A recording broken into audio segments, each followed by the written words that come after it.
Hello, and welcome to the next episode of the Powerless Podcast. In this episode, I talked to Ashrita, Paul, and Myron, who are the three members of the band Pinkshift out of Maryland. We break down their new record called Earthkeeper that is out now from when you're hearing this recorded, August 29th, via Hopeless Records. We talk all about why the band changed their sound from a more pop punk, indie rock type sound to a darker and heavier sound, all the different influences from nu metal, metalcore, and the different kind of inspirations they have both from their old sound with some of the artists that they mention, as well as the new, again, heavier and more gritty sound. We talk all about the inspiration for that. We talk about politics a little bit with especially the first song that you'll hear at the end of the recording called Love It Here, and many others on this. We break down each song track by track with each of the members' kind of takes on it, their background on it, whether it's their instrumental side, production side, lyrics, songwriting, etc. It was great to talk to all three of them. Ashrita, Paul, and Myron, again, really grateful that they came onto this show and spent about 2 hours with me recording this. I cut it down a little bit, but still pretty lengthy episode. So I really hope if you're a fan of this band or you hear about them for the first time, you listen to the whole thing because this band absolutely fucking rips. One of my favorite bands that I've found out from doing this show that I was not particularly familiar with before. So I really do appreciate them taking the time out of their days to really break this down in depth with me. They do these things on Patreon as well. They're talking at once a month. They're talking about one of their songs in depth for over an hour between the band members. So definitely check that out after you listen to this. This kind of gives a breakdown of the whole record, but they will go even deeper than that on their Patreon. Got a Substack that will be linked below as well, where Ashrita kind of gives their thoughts on various things with what's going on in the band and just life in general, related to music and everything in between. It's a really cool read. So definitely check that out. That'll all be in the links below, again, with their website, pinkshiftmd.com, as well as all their socials. I really do recommend you check out this record. This one is going to be a tough one to beat for the kind of space of mix of alternative metal, rock, references to grunge throughout this as well with inspirations. Really, really fantastic record and really, really has a lot of layers to it that I really, really enjoy from the band. So yeah, definitely check this one out. Really happy the band came on, and more importantly, go listen to the record and then come back to this for kind of the commentary. I think that would be the best way to do this. But regardless, hope you enjoyed the episode. If you want to get in touch with me, you can reach me at the Powerless Pod on all social media. You can find everything, whether it's written articles, newest episodes, video and audio, as well as links to the merch and our Discord at thepowerlesspod.com. You can email me at thepowerlesspod@gmail.com if you want to be on the show, if you want to give constructive criticism, if you like what you hear, if you hate what you hear, reach out to me there. I like to talk to musicians. I like to talk to activists. I like to talk to journalists. I like to talk to authors. I've talked to a few authors, and we have a few others that should be coming up soon in the next coming months that are getting scheduled. So regardless, if you have something to break down, if you want to talk about social commentary, if you want to talk about the news, if you want to talk about your music, I'm here for it. So reach me at all those different places. Those, again, will all be in the links below as well. And the last thing that I do want to plug, as I will be doing every single time I do these intros lately, is making sure people take the time and to really think about how they can support financially, rhetorically, etc., Palestinians who are being completely dehumanized, completely starved, have rampant violence going against them in Gaza as well as the West Bank. From recording this, we do know that it's official that the most child amputees in the world per capita and as a raw number are in Gaza right now. We know that it's been declared a famine in North Gaza officially by the UN. We know that our own government and most governments in the West are supporting this financially and rhetorically for the most part from all politicians to varying degrees, and the most of that coming from the United States. So I do want to just plug, as I've been doing the last several episodes, these links from the website The Cut that I'll have at the very top of all episode descriptions. The article states Gazans are starving to death. Here's how to help. Again, this article is from earlier in August, so I would just double check all the specifics here. But for the most part, this is a vetted list of organizations that you can donate to or to check out to make sure you can try to help Palestinians as best we can as they are being denied basic dignity, food, and necessary resources to survive. We've got Reviving Gaza, which distributes filtered water, hot meals, and dry food parcels to victims of the war. It also offers cash aid to Gazans. Offer Palestine, which provides financial help, supplies, water, and meals for people in North Gaza. The Samir Project, which provides water, tents, and medications for people on the ground. Gaza Soup Kitchen, which provides meals to displaced families by sourcing ingredients from remaining farms in North Gaza. Dignity for Palestine, which supports displaced Palestinians from Gaza with food parcels, clean water, and medications. Oxfam, which works with local partners to provide a wide range of humanitarian aid and is fundraising scale up its response wherever it's allowed. World Central Kitchen, which, again, I've said this in the previous episodes, there's been a bit of controversy with World Central Kitchen, but ultimately right now, if they're getting food to somebody, That's great. We're not sitting here to do purity tests at this point. But World Central Kitchen, which has resumed its hot meal service in Deir al-Bala Field Kitchen, UNICEF USA, of course, which is on the ground providing services including clean water, malnutrition treatment, and cash aid to children and their families, and Save the Children, which is partnered with local groups to provide nutritional support, essential medical services, and basic supplies. So that link will be to this resource will be right at the very top of this episode.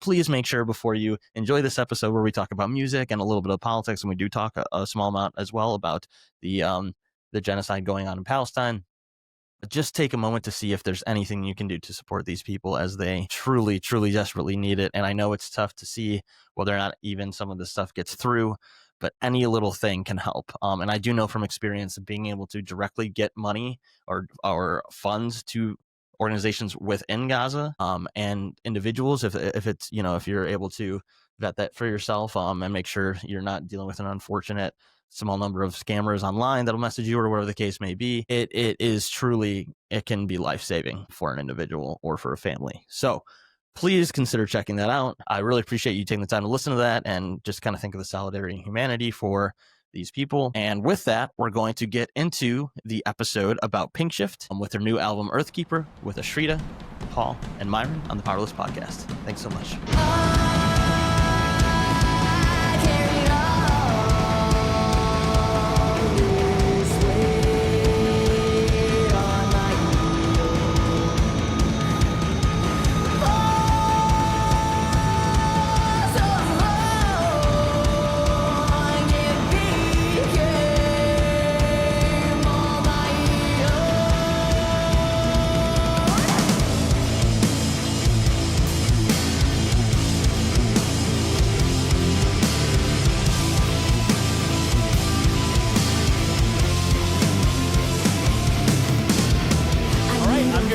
Episode of the Powerless Podcast with band Pinkshift out of Maryland. Absolutely ecstatic to have you all on to talk about your new album that'll be coming out in just over a month, Earthkeeper. Before we get started, just kind of have you guys circle around and just have you introduce yourselves and what you do in the band. My name is Paul. I play guitar in Pinkshift. I'm Ashrita. I sing.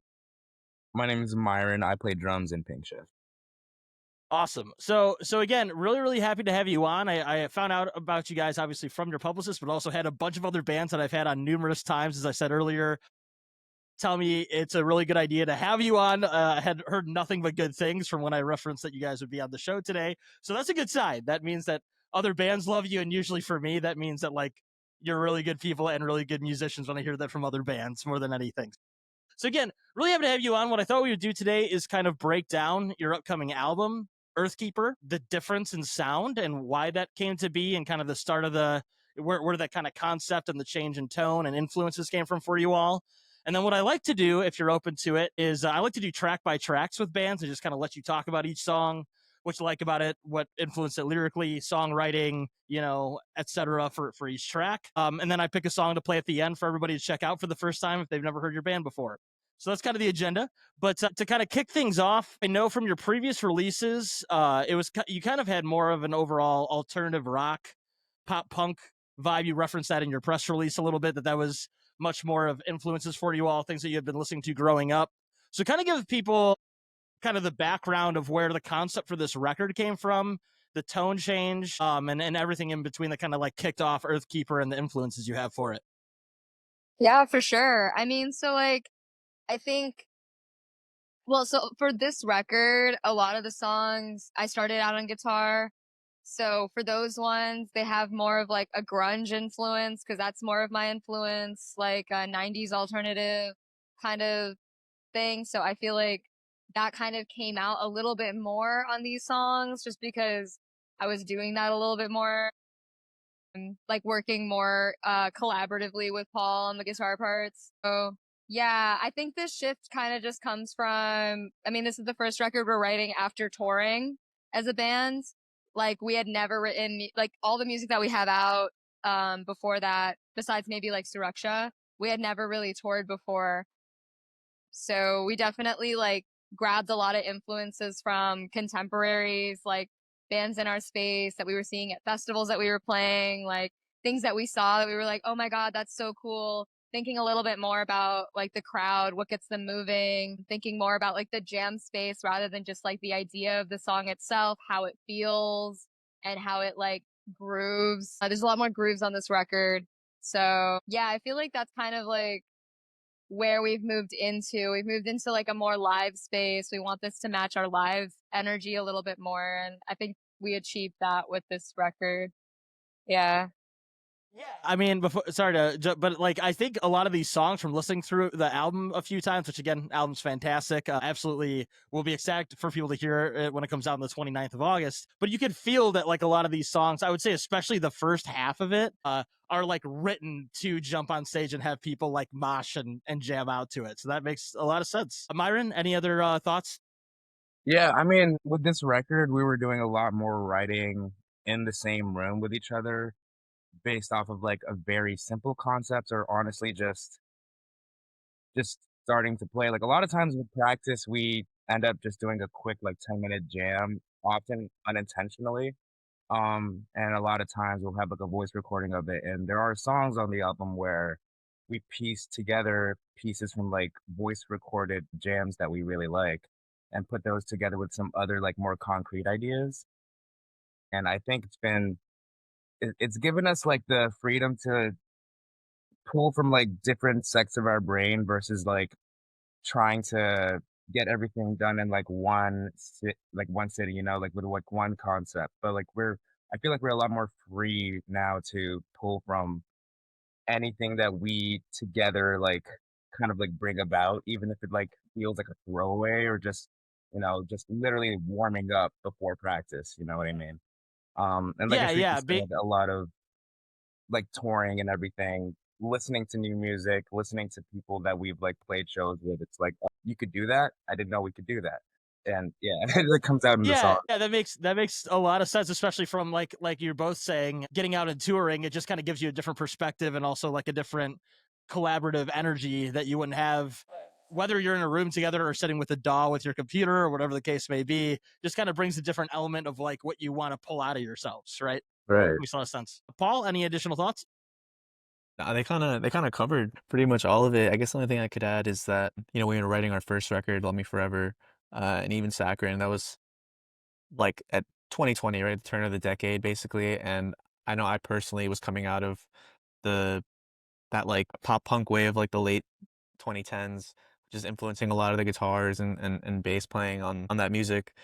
And the past few years, I know all three of us have gotten more and more into metal. Not like we haven't listened to metal before, but all of our like the metal revival, you know, the modern metalcore stuff that's been coming out the past few years has been nothing but incredibly inspiring and influential to the three of us, at least instrumentally and even vocally. I know Ashrita's vocal range is just kind of nothing but improved I can since our scream first. now. Yeah.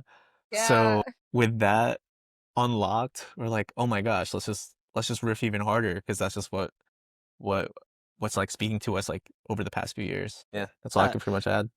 That makes a lot of sense, and it's not like you don't pull in some of the influence, like especially, and we'll get into the track by track. I always talk over ahead of myself here when I do these things, but you know, especially on some of the more melodic, if you want to call it that, tracks you have, especially on the second half of the record, you can still hear the elements of what you know you had on your previous releases. I went back after I first listened to this and listened to your back catalog, and like it's not like it's not cohesive. You definitely have a lot heavier elements, like you said, a lot more screaming, a lot more, I would say, like soaring vocals in some cases, and group vocals and things of that nature on this record. But you can still hear those influences in there. It's just meshed in with the heavier stuff that you're obviously trying to pull in. So it's not like you're distancing yourself entirely from what worked before. You're just adding on a lot of new things and a lot of new concepts and influences in a really cool way, which I think is interesting and cool that you're able to pull out your old influences as well as bring in so much other aggression, both vocally and instrumentally on the record. So yeah, kudos to you, because that's not an easy thing to do. It's not easy to transition, I think, in a lot of ways, to kind of changing the core of your sound while still sounding like your band, right? But at the end of the day, when you've got the same three people, it's still you. It's still Pinkshift. It still sounds like what you want to make. So that's all that really matters. Right? Yeah. To kind of go from that, I wanted to get into, before we get into the track by track, a little bit of the background of how the concept of this record started. From your press release, you talk a little bit about a singular situation when you were between shows in 2023 that kind of like kicked off this concept. Ashrita, if you want to start off with that and kind of speak to what kind of brought out the concept of this record, Earthkeeper, and we can kick it off from there. Yeah, I mean, so like when we were touring, I think in like 2023, we had just gotten out of the studio after recording Suraksha, and we were just like touring nonstop. And I think there was a real need for this feeling of healing, and I wasn't getting it from anywhere, and I needed to really like provide that for myself. And so that's where the songs really started off. I just wanted to heal. I wanted to feel like I just wanted to feel better.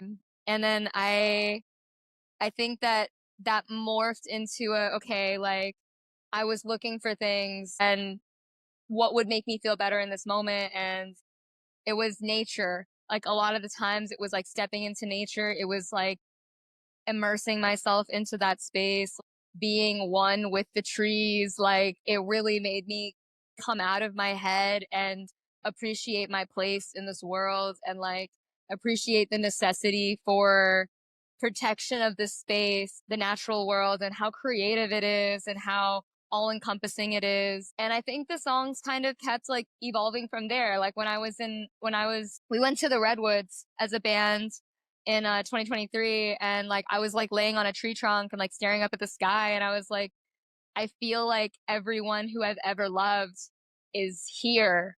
Like I just felt this like intense spiritual energy, and like I wasn't on anything, I was just like experiencing the space. And I think that energy of kind of like everything that you feel like you've lost, like all the energy from Suraksha and the grief, I was also like going through that. And I think we were all going through that. We had some friends pass away and all that stuff. And it's just like, how do you get through that? And it's through becoming one with your environment and the creativity and the spirituality of nature, and how cyclical it is and how powerful it is. And I think that became like a real topic that just in life, I really wanted to explore that. And it came out in this album for sure. Yeah, the lyrics of this album in a good way cover a lot of different topics, both it seems like self-reflective to social and political commentary. You reference a lot of that in some of the statements you put out about the record. Definitely. And that makes a lot of sense from having the perspective of just kind of, connecting with nature, and also kind of, I think that helps. I don't know about, all three of you could kind of speak to this, but for me personally, sometimes I can kind of open up the big picture for you in a way that, if you're glued to your phone or you're doom scrolling, you're seeing whether it's music nonsense or geopolitical world things that impact everybody on a big scale, being able to connect with that sitting on like a redwood trunk and looking up at the sky, like that's not, like you said, you don't have to be taking hallucinogens for that to really like kind of open up a lot of concepts for you and a lot of perspective, right? Yeah, no, for sure. I think that also it was 2023 was a time when everything that we're seeing in 2025 was really bubbling up. And touring around the nation, you could really see that. Like you could see that in the different areas that we were in, red states, blue states, like no matter what, like it was very chaotic. And then like October 7th and everything that happened after that, the genocide in Gaza, like the war that is like exploding right now, and Trump's presidency, it was all, and like the attacks on trans rights. I could go on. There's so much stuff. And there were all things that made people feel very powerless and very stuck and very like on your phone, like, because you wanted to be informed, like you wanted to know what was going on, but it was too much. It was like way too much. And then we were losing touch with each other. Like we were losing touch with ourselves. And then we can't really do anything for the world practically when we're in a state of disarray mentally and emotionally. Like we need to like fix ourselves and our communities before we can go out there and do that. And I think nature has a really incredible, like all encompassing and inspiring way of teaching us how to do that, which is, like exactly what you're saying. Yeah. That's what I got from the music. And of course, from like the things I was able to read about this album coming forward. So that makes a lot of sense. And I think that's very relatable while also being very specific to all of your experiences with creating this record. I'll start with Myron and then Paul. Do you have any other thoughts on like how, aside from what Ashrita talked about, like where the concept of this record came from for you and kind of the influences, broadly speaking? I feel like Ashrita really covered the real like inception of the concepts. It was really just a matter of touching grass. I was gonna say that earlier, but yeah, but Yeah, like genuinely, like a big event that the three of us do keep talking about is like the Redwood experience, being there and feeling like the trees breathe and being like, whoa, like wasn't really sure this still existed like on this earth, because obviously we live in like cities and any urban area, any suburban area, it's like you look up, you can barely see any stars, but then we were out here in the middle of like the wilderness. We're just like, whoa, kind of like a cognitive reset in a way. I feel like that concept in the back of our minds did inform how like the instruments sounded as well. Like I know one of the first demos that we were working on was Blood, and has a very like that song deals with like themes of like ancestry and like indigeneity and like for example like the bridge in that song I feel like had it just matches that like ethos and like that theme so well in my opinion. And I think just like having like talking amongst like the three of us about okay like what are these songs about and what are the general themes that we want to convey kind of like instrumentally made us play like a certain way. Like I was like, all right, let's do something like driving and like on the kick and like having like tom accents, instead of like something specifically like groovy or like a punk thing, you know what I mean? But yeah. yeah, no, that makes a lot of sense and kind of is complimentary to what Ashrita was saying. Like that, it's just yeah, like you're giving the music like what you're feeling in that moment, but also finding a way to have clarity at the same time, and you're not writing from a place of solely like hair on fire the entire time. It's again that big picture peace you can find in the middle of chaos, so to speak, right? Right, exactly. Paul, any other thoughts? Yeah, I think just to kind of go off what was last said, pretty much, I think the record for me really started to come together or come to light. The process of beginning it, at least, was around the time we got to a cabin to just kind of like the three of us just jam on some ideas we had and just not just reconnect as a band, but like reconnect just like as friends. Because there was a point right before that where we were all still working on music, but we had so many things kind of going on in our personal lives that pulled us away, pulled our attention away to family, friends, whatever it may be. And we'd be writing songs and it kind of, we were not giving it, I guess, our fullest attention just because so much stuff going on. And there was this one demo that didn't actually make the record, but we still intend on on releasing it, hopefully at some point. But it was a song where Ashrita, we had like the first part of the song was pretty much done, and the latter half was kind of up in the air. And I know some personal stuff that I was going through had me listening to the song, not just as like I wasn't listening to it in a way where I was like, okay, like what can I add to it? But just like, okay, let me just like listen to it as a listener and enjoy it. The lyrical content was dealing with grief, and I listened to it a lot. I felt really inspired by what Ashrita was saying to just kind of like respond to it verbally. And I put down sang over it for a little bit, sent it to the band, and it just kind of kicked off something like just a new song, a new type of thing that we haven't done before. It was the first time in a while where we all, I think, really listened to each other, not just listened to our sounds or whatever, but we are like, okay, we're really listening to each other and getting inside each other's heads and understanding each other. And that really kicked off the beginning, I think, of the writing of the record and us feeling ready. Like, okay, I think LP2 is ready to be.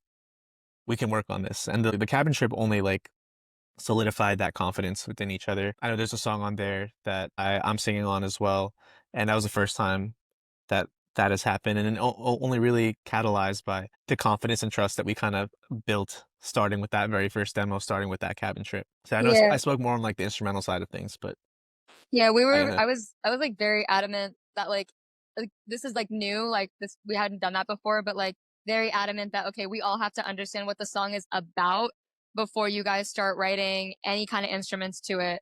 Like, we have to all understand where the song's coming from. We got to feel it in our guts, because that's going to inform, that's going to only, like, solidify and, like, really, like, make that idea super concrete and translatable to the listener, is if we all understand exactly where the songs are coming from. So we all really connected for this one, for this record.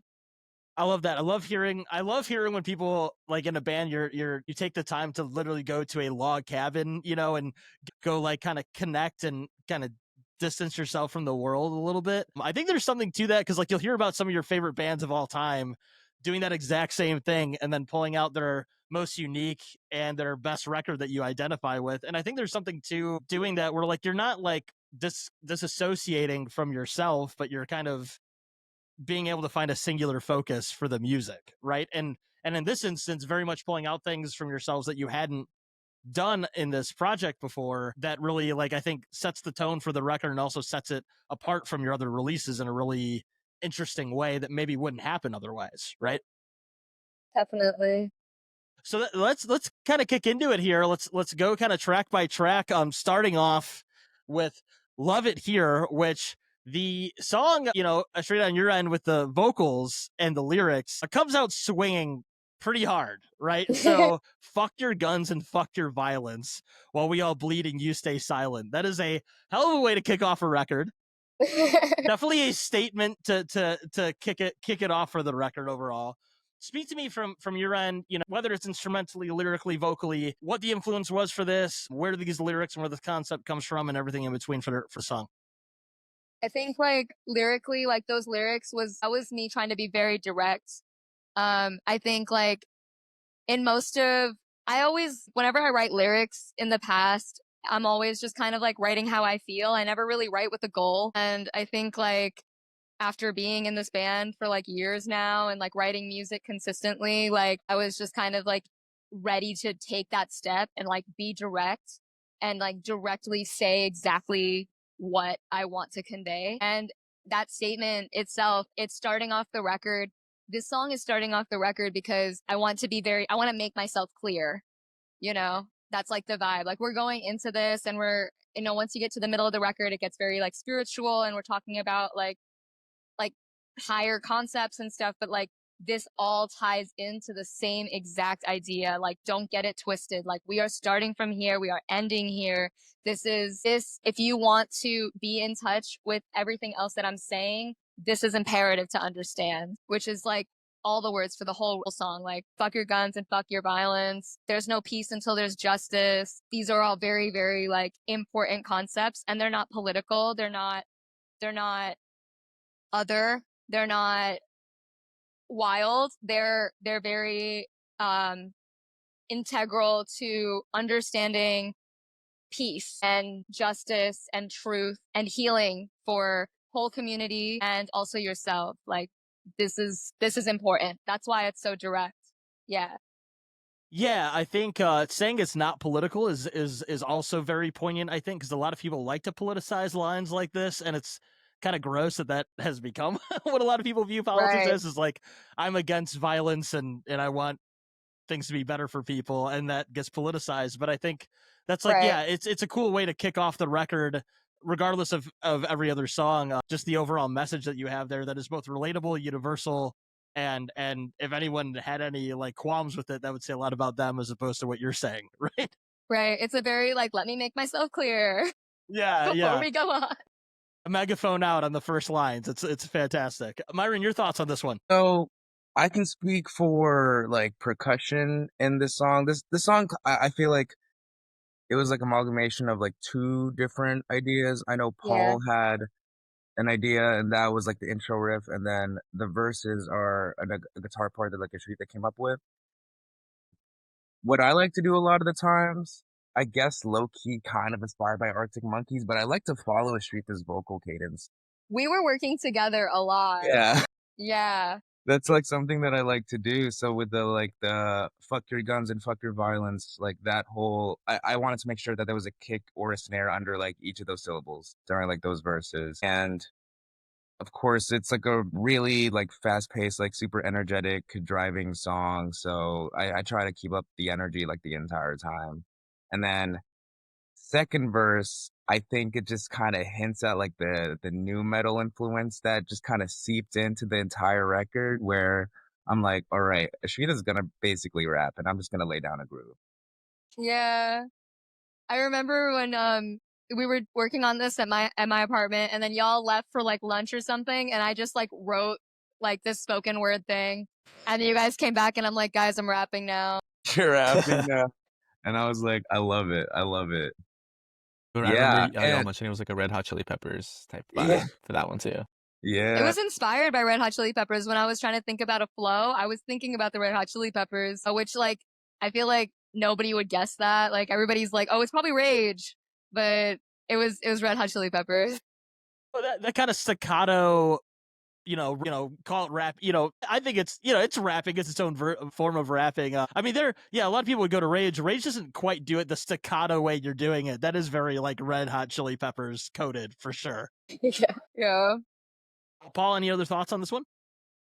Yeah, I think that this riff that started like catalyzed the writing of the song was written like before this record was even a thing. I think it was like around Suraksha around that time, and it was just an instrumental that I didn't show them. And I remember just working on it a tiny bit. I was like really listening to like Beartooth because I love Beartooth like since Awesome. the Warped Tour days and stuff. Um, so I was really channeling that. I was telling Myron even just hit like just do a 4 on the floor for for that when everything kicks in. It's a sick And riff. it's just It metalcore. is. I think like the metalcore really came out. And yeah, I think it's just works really well. But I think once one of the songs where I see that Ashrita and I view the guitar in like completely different ways because I definitely listened to like a lot more pop punk and like metalcore growing up. So I have a lot of these like I want these chords to like make sense like in the way that I know them that I've always listened to it. And Ashrita is just like these chords, I'm just gonna do this one, and it may not necessarily like follow like the metalcore type of sound that you would listen to or you would hear in the day. But like in context, it just sounds incredible. It's more like that grungy type of way of viewing like a chord progression. And so it's a song that like perfectly meshes the two, in my opinion. Yeah, like he had this riff, like and it was such a good riff, and like there was no way to really like break it or put anything on top Yeah. of it. And like I think we loved the riff, but we just didn't know what to do with it. So then like that ta ta ta ta ta ta ta ta, it's like I just like inserted it in there. I was like, guys, just do this in the middle, and then it ended up being an amalgamation of both of our ideas in that way, where I basically like, interrupted his. I think it turned out really cool and unique because of that. Yeah, I think so. I think it's a song that's cohesive. It doesn't sound like it would be some avant-garde weird thing, when you're combining all these different elements. And yet, like, you could hear all those in there very distinctly, which is really, really cool. In a it's under 2.5 minutes long, and you throw all those influences in there and it still works, which is a good way to kick off a record for sure.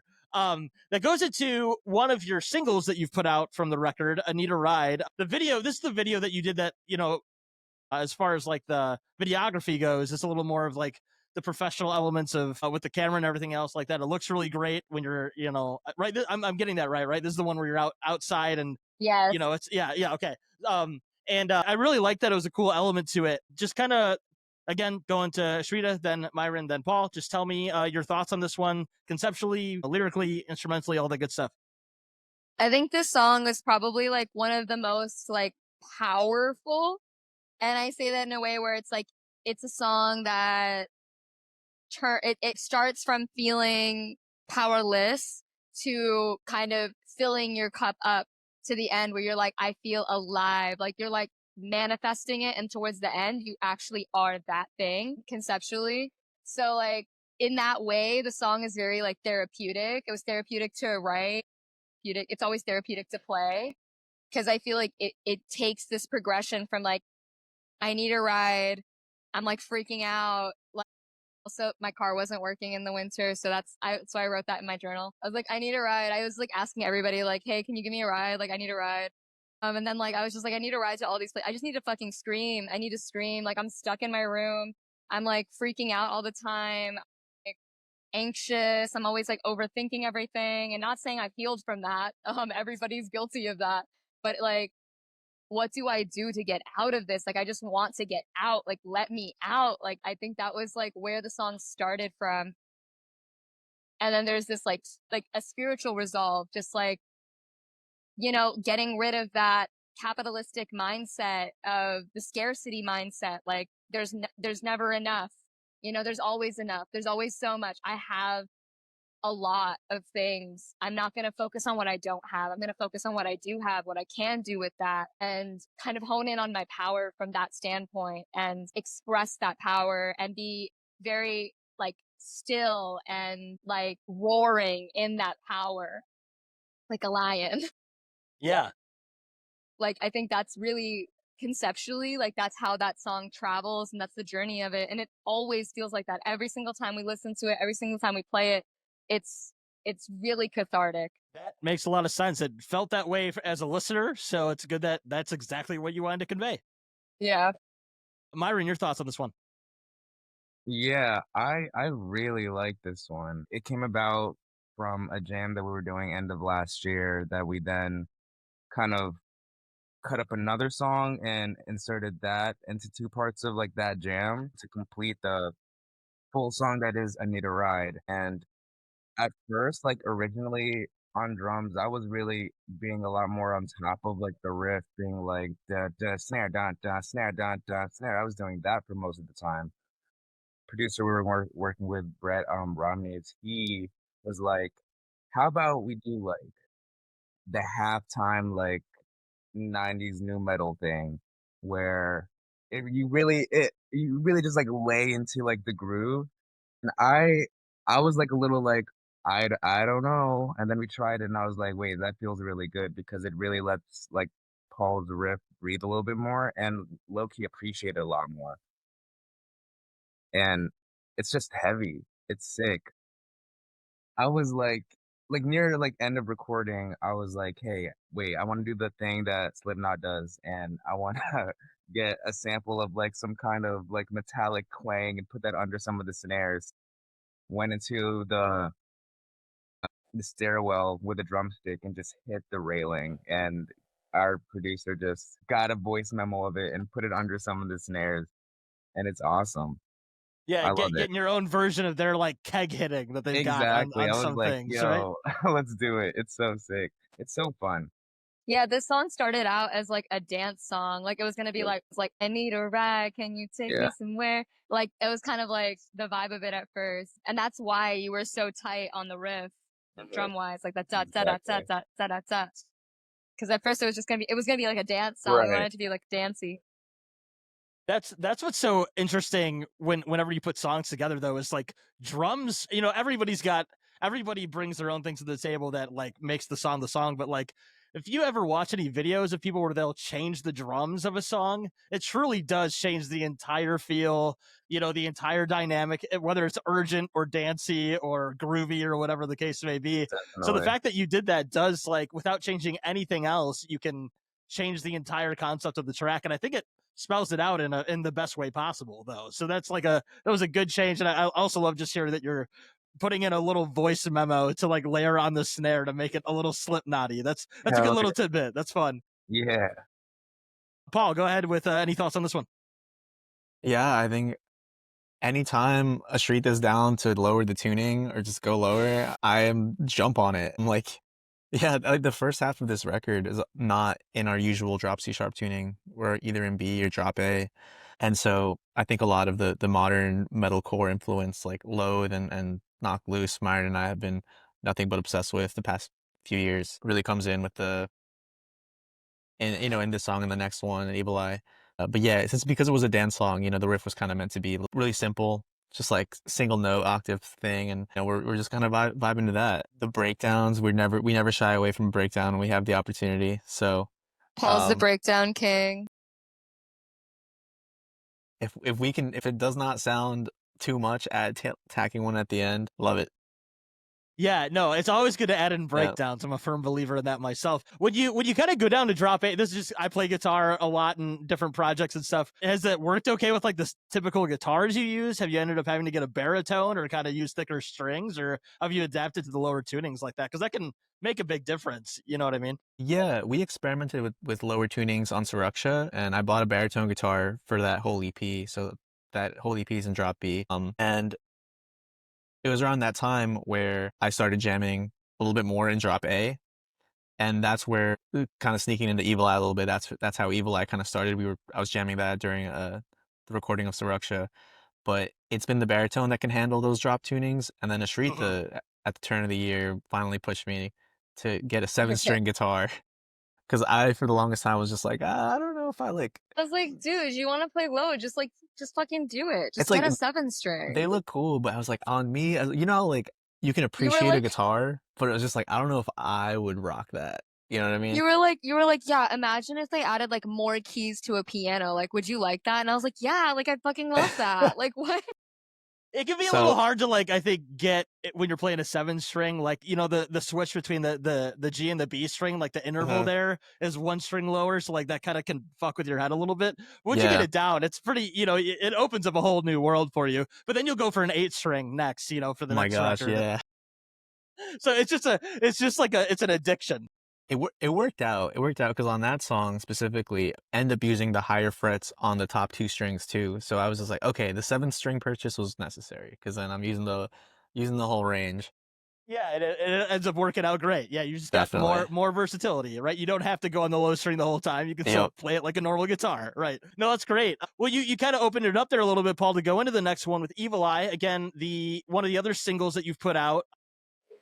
Let's start with Ashrita again. Just concept for this one. Tell me what your thoughts are on this one. Evil Eye was really just one that I put vocals down on. It was like Paul was saying, so he was jamming that idea and when we were recording Sriracha in the studio. And when we were in the cabin, we were jamming it out a little bit too. And then I don't know, like I was listening to a lot of drum and bass, and I think Myron was too. And I was just like, we should have at least like the whole time we were in the cabin, I was like, I want one drum and bass song, like one song that's like drum and bass, like 90s liquid drum and bass. And this ended up being that song because it just like like yeah, like that whole thing, like that vibe.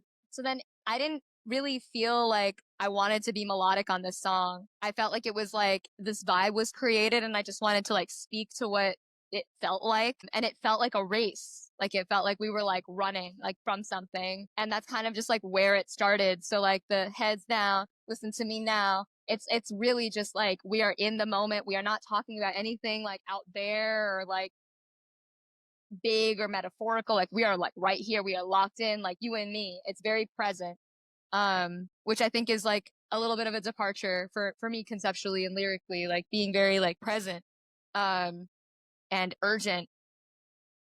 And it turned into like this song where like when I'm like, what am I running from? What am I running from? You know, I'm running and I'm hiding. What am I running from? I'm running from this evil eye. It was called Death Dance at first, when I wrote the words. But it's just like, I was just like, oh, I feel like I'm just like escaping death. Like, you know, I'm just like I'm just trying to outrun it, you know? And that's really where it came from. And I wanted to do some Hindi. So like the first line is in Hindi, the buri nazar mujhe chhu nahi sakte. That means that the evil eye can never touch me. And it kind of just went from there. Like that idea that like, I will succeed if I keep it smart, if I am aware, if I am present, I will succeed. Like no one can get me, which is that's kind of where that song ended up going. But there's this fear at the end, you know, you just never know. It really is a journey in that way. Yeah, and that feels very much directly correlated with the video you put out for this as well. That kind of urgency and like it you know, there is like a storyline in there, but even if you didn't quite grasp what the storyline was, you would get that exact feeling, that kind of urgency. You're running and doing a lot of cuts, and this kind of like, you know, push and pull that's in the music is very much in there with all the different cuts you do in the video. Yeah. So all of that like brings out that just like present energy of urgency and uncertainty and things of that nature. That is yeah, having a song that's very present is a very cool thing to do, I think, always, as opposed to sometimes going for an overarching concept. Yeah. pull a lot of different things out of it from your own personal experiences for what you're listening to with it, right? It was fun. Yeah, every line was a surprise. I really didn't plan anything that I wrote like lyrically for that song. That's really, really cool. I think that's an interesting like exercise as well. You know, it's like, fuck sitting here and overthinking it. Let me just dive right into it and see what comes through. And it works with the instrumentals as well, like in a very cohesive way. Yeah, I just wanted to speak to the instrumental. Yeah, it makes a lot of sense. Yeah, it's adding that other instrument on top of it, right? Myron, your thoughts on this one? Yeah, like Ashrita was saying, this one, percussion wise, was very much like based and like drew inspiration from like drum and bass. I was just like, I just want to do a drum and bass groove for like majority of this song, and I think it's really cool. It gives like the chorus like that sense of urgency, because like that second snare isn't like placed the same way as the first. You know, it's kind of like it's skipping and like trying to get to like the next beat a little too fast. We jammed this song. Paul brought up that like it was a jam that like Paul was working on. Paul and I were working on like when we were recording Suraksha. We just like did this quick little jam together. Completely forgot about it for like over a year. Brought it back when we were in the cabin together, and then that's when we got like vocals and everything and a tentative like structure.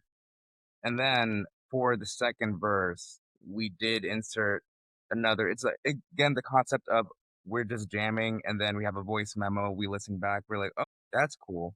How about we put that in this idea, which is exactly what we did. It was a voice memo called Sneaky Jam, I think. Yeah. But We put the drums from one of those to the guitar of a different one. mhm. That's Yeah, what it was. yeah, Frankensteining it a little bit, right? exactly. Yeah. So, yeah. And I think one of my favorite parts of the song is like the bridge. You know, we get a little bit more dancey, but it's still like really heavy, super unsettling. The guitar, Well, we wanted to do because Knocked Loose did reggaeton, and we were like, well, we can do that. Like that's yeah, easy. Yeah. we were like, we can do that. Very like bolsterous drums that are like in that like typical like reggaeton beat, but and Brett had Paul put like use a what is it, a ricochet pedal to make the guitar go like like it's just like Like impossible. yeah, it was like one of those things where in the studio at first we're just like that sounds really like interesting because we're just like not used to it, and then after like trying it out and recording it for like the first time, we're just like, oh wait, that's cool, you know what I The mean? alien noises you're talking Yeah, about, right? Like, yeah, that you could do with a guitar. That's what I always call them. Yeah. No, that exactly. makes a lot of sense. And like that urgency, that kind of like what you're talking about when you first started talking a little bit about that, like you're almost coming in a little, feels like almost a little quick on some things in the push and pull. That's like, you referenced Slipknot earlier. That's like what especially early Slipknot, that urgency, it's like so profound in music like that. And you guys pulled that out in a really cool way here. Paul, any other thoughts on this one? But I think Ashrita and Myron pretty much covered it. I really like this song specifically coming after Need a Ride, because I listened to Need a Ride. I'm like, man, such a heavy rockin' song. What if I just want something fast now? And it just it kind of perfectly comes right after it. But yeah, another opportunity to work with Ashrita and Myron, just make something like hardcore and fast. And Wait, you should talk about the death whistle. oh my gosh, yeah, I remember forgot. I got these like TikToks of like this thing called the Aztec death whistle. Do you know what that is? I feel like I've heard of that before. I'm gonna say one of those. I've heard of it. I don't exactly remember what it was. I have a horrible memory. It's a whistle that Wikipedia says that that Aztec tribes would like blow into it, and it's supposed to mimic the sound of a blood curdling human scream. And ideally, they would. Oh, yeah. I think I've seen this Yeah. in a horror movie before or something like that. Probably. Yeah, something to that effect. Yeah. Yeah. So it's like, imagine like at night, there's no lights at that time, so just hearing that from like an attacking. I don't know. It was crazy. I was like, we have Like to use in this the in a song. tree. We have to use this in a song. Yeah, so that scream that triggers the breakdown, that's not a scream, that's the death whistle. That's so cool. That's Yeah. awesome. Yeah. I love that. I love when you can pull in like very unique sounds like that you're not going to get from whatever instruments or typical samples you can pull from Splice or something like that. That's really, really cool. That's a little like idiosyncratic thing that I'm sure nobody else has really done, at least in this genre. That's really cool.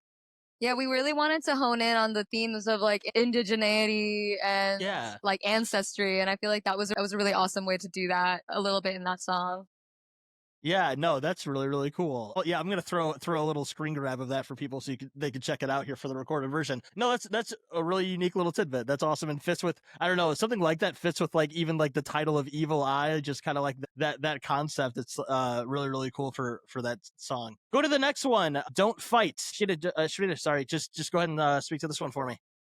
This one was lyrically, Paul and I worked together on it. So he's singing, I guess I call them the choruses, and then I'm like screaming the verses. It's more of like my verses are like a little bit more hardcore. Like they're just like, they're very rhythmic, spoken word. I'm not really singing, and it's more of a poem. And when I heard what Paul had written, like the lyrics that he had written, it kind of like inspired this feeling for me. Like, this feeling of desperation and just like this feeling like, you know, because we just got done running away from something in Evil Eye, and in Don't Fight it was just like we're still fighting that feeling, like we're still trying to run away from it, but it's just like it's here, and it's like it's painful and it sucks, and like we really feel it, and it's just like speaking truth to that feeling. Like I don't want to die. I don't want my friends to die. I don't want my family to die. I want to live here forever. Like I don't want bad things to happen. Like I'm tired of this. Like I'm done. I tried so hard. So it's like a really like it's just like a putting it all out there kind of song. It's a poem in that way. Yeah, this one felt like a little, I don't know if you guys listen to more like kind of classic like early to mid 2000s emo post hardcore type music. This one had a little bit of those elements that kind of speak to what you're kind of talking about in there musically, that I felt like fit with what you were going for with the vocal delivery in a really cool way. Myron, your thoughts on this one? I think this one might be one of my favorites, low key. But it came about right after we got back from playing with La Dispute and Birds in Row in Germany. We played a show with Cool. them. Yeah, and we were also coming out of this slump of being frustrated with the structure of the songs that we were writing. We felt like we were kind of trapped in this very typical like structure that, you know, we've done a bunch and there's nothing really wrong with it. It's just like, how do we break out of that? And I think this is one of the first songs where we truly did change up the flow of the song. I don't know. I think it's freaking awesome. Like I think when I heard what was going on with Paul's choruses, I knew I wanted to do like the A B section type thing where like the guitar changes. I wanted to change how what I was like playing and like make it a little bit more busy, go back and forth that way. And this was also one of those songs that like brought about ideas from different jams too. There was like this one day that we were jamming and there was like two different voice memos that were like similar, but I think we pulled from both of them to try to like piece this thing together. We knew that we wanted this to come after Evil Eye though, because Paul was talking about what about like at the end of Evil Eye we go into this fast like da da da da da da. So that kind of like was there from the start. But yeah. Yeah, I was gonna say that was like Birds in Row. Oh, that was like the Birds in Row inspiration. Very, very cool. And yeah, a little tidbit. Sorry, everything about that makes a lot of sense. It's very cool. It's cool that you thought of that, like where it would line up on the album as you're kind of putting it together. I think that's like a cool way to make sure you're kind of doing something you wouldn't normally do, as you were talking about with the structure as well. And yeah, just getting to play with La Dispute at all, I think would get the creative juices flowing in a different way. You know, pretty iconic band in this sort of space that I think would just get anybody. I remember I listened to an interview from the band Thrice, which is one of my favorite bands of all time, and they said that when La Dispute opened for them, and have them create their next record. You know, so it's like definitely a band that can like get the creative juices flowing because they're such a idiosyncratic band in a lot of ways, right? Paul, go ahead. Yeah, you know, Birds in a Row is the I know Ashrita and I were like super obsessed with their Grizz Klein record, and definitely this song is a very in very influenced by that the sound of that record. I know I I wrote the lyrics to that shortly after I got back from a trip from visiting my family in Peru. My parents and I were both there. And I had this feeling of just like, I wish I can tell you to take care of yourself, because you always worry about the people you love. You want to make sure that they're taking care of themselves and doing things that are best for them. Because, when you live far away from people, my parents live in New York. I'm here visiting them right now, but, in Baltimore, you don't see them so often. And I see my family in Peru even less often.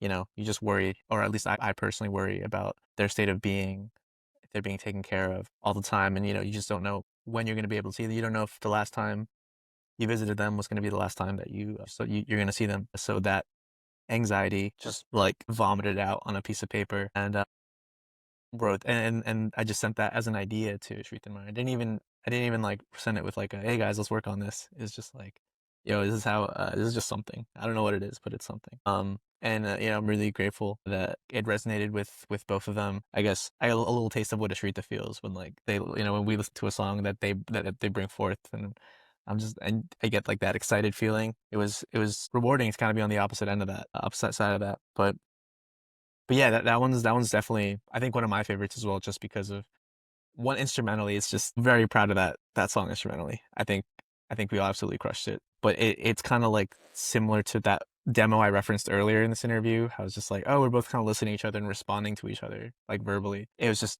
a different form of that. Is that something that like, so Ashrita, did you typically write a majority of the lyrics for the songs? Yeah, I write all the lyrics normally, and this is kind of the first time that we've like shared that. I think I don't really like singing somebody else's lyrics, so like So I when was gonna Paul ask came, next. yeah, so like when Paul came with this idea, and I was really inspired by it in like a different way, like he was talking about this feeling of feeling this dread, right? Like when you go back, and I was feeling that like when I visited my family in India, because a lot has changed. I was like, it's been 10 years, and the house looks smaller than it used to because I'm bigger, and like that's so strange to experience. I I felt like I was feeling that there was so much to lose.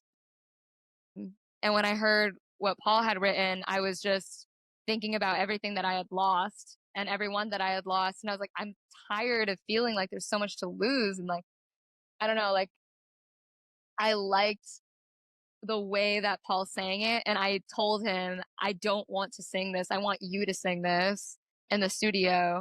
I want to like respond to you because those aren't my words. Those are your words. So that's kind of like how we got into that. So like anything that I'm saying, like that's what I've written. And moving forward, anything that I don't write, it will not be sung by me, probably. It always helps too when you can have. I think it's interesting when you can have different voices come through. It's almost like you can have a feature from your own band and your songs when it makes sense, right? So that's like a very fun way to kind of bring in some versatility without bringing someone from outside the band to do like a vocal feature or something like that too. I think that's always a cool thing when people can kind of pull that in when it makes sense in the studio. That's really cool. Yeah. Going to the 1, 2, 3, 4, 5th song, Patience. Yes. Ashrita, just go ahead and start breaking this one down for me. Yeah. Patience. Patience goes right out of Don't Fight. It's a real crashing point. It's like we have crashed. Like we have to be real now, which I think it's interesting because I think Love Me Forever followed a very similar like journey. Like we're in a breath. And I think Patience is kind of like analogous to that feeling of just like we're in the middle of the album and now we are getting real. Like this is the core and the pit of like all of these anxieties and these fears. It's this fear of loss and this just grief that feels like it's going to sit there forever. And this song came about, I wrote it after my grandma passed away, like, around the same time as Suraksha. And it was just this feeling like I was like just sitting on the porch and every time I saw a bird, I was like, oh, I feel like they're here for her, but she's not here anymore. Or maybe that's her. I don't know. But like they're here, they're waiting for you. And that's also the demo that Paul was talking about that didn't make the record. But Patience is really that feeling like fuck, like I'll ruin my whole life waiting for things to go back to the way they were. Like I'll sit here in it and I don't care, but that's not productive. And I think the rest of the record kind of moves on from that. Like, how do we move on from that point? But Patience is really that place where we get to like just stay and like feel like shit and just like, I don't know, just like say all the things that are really hard to say when you're grieving. Yeah, that makes a lot of sense. And again, ultimately, probably one of the most relatable songs lyrically, I would probably say on the record. And also, like you said, it's a really good. What am I looking for? Next song after "Don't Fight" of that those two concepts you were all talking about. It's very like from one to the other in a lot of ways that could be very cohesive together, right? That's Yeah. really really great, and it's delivered very powerfully. So yeah, you top notch on this one. This is maybe it's hard for me to pick. You'd have to ask me in 3 weeks, but this one might be my favorite song personally on the record for sure. Tough to pick though. Myron, your thoughts on this one? This is also one that I think is one of my favorites. I mean, like I love all of them, but like this one, I don't know. It's definitely a song to cry to. Like Ashrita was saying, it was like an idea that they had, and we were like working on it like here and there for a while, I think. And I know Paul kind of revived it completely, like coming up with like a full instrumental for it at one point.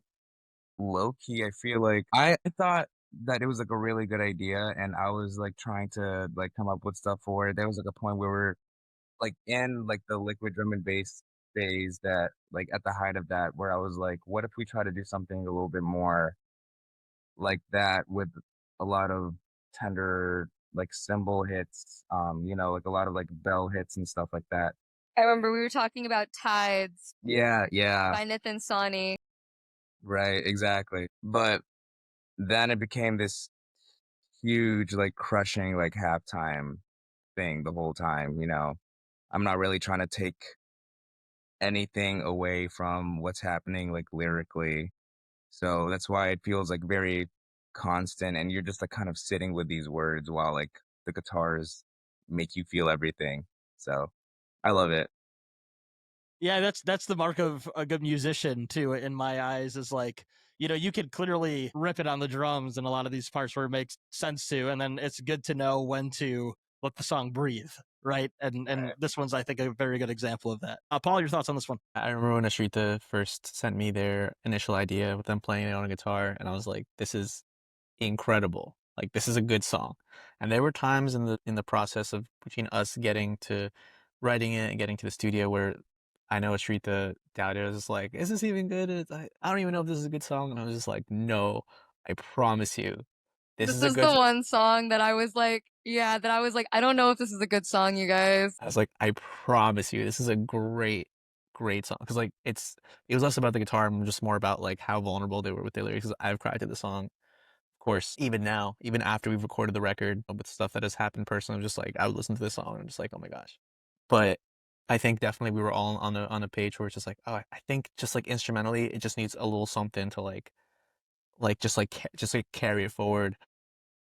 And it was really off rip. I think we were in our practice space and on an acoustic guitar. I was just like, let's just not strum it. Let's just like just do a little arpeggiation. It ended up turning out into the guitar riff that starts the song. And then it just kind of turns into like a ballad type thing. Just something that really, like, the instrumental is secondary to what really I think like moves, is just like Ashrita's like grieving vulnerability, which is incredible. And I think it's like very lucky that's there. You're so nice to me. It's a good song. I'm so happy that that you didn't throw it away.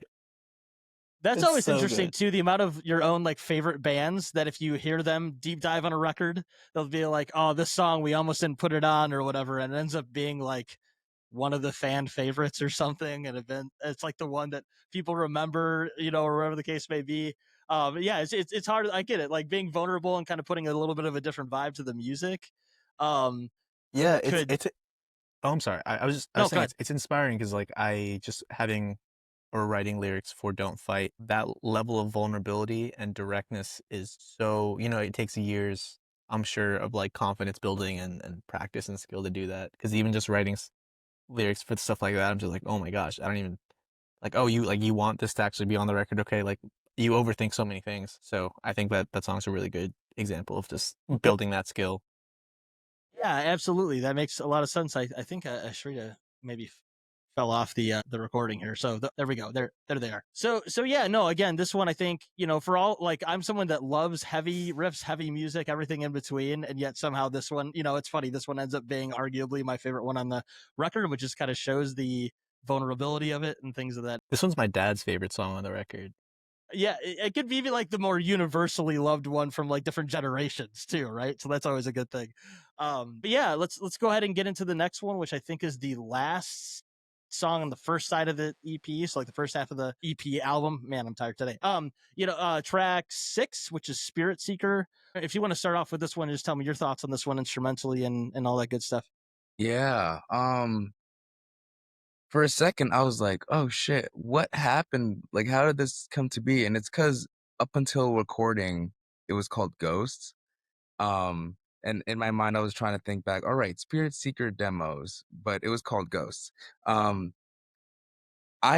really like this song. This was one song that when we first, like, were working on it and we had like a first version of it, it was like 6, you know, it was one of those songs where we were really just exhausting a bunch of ideas.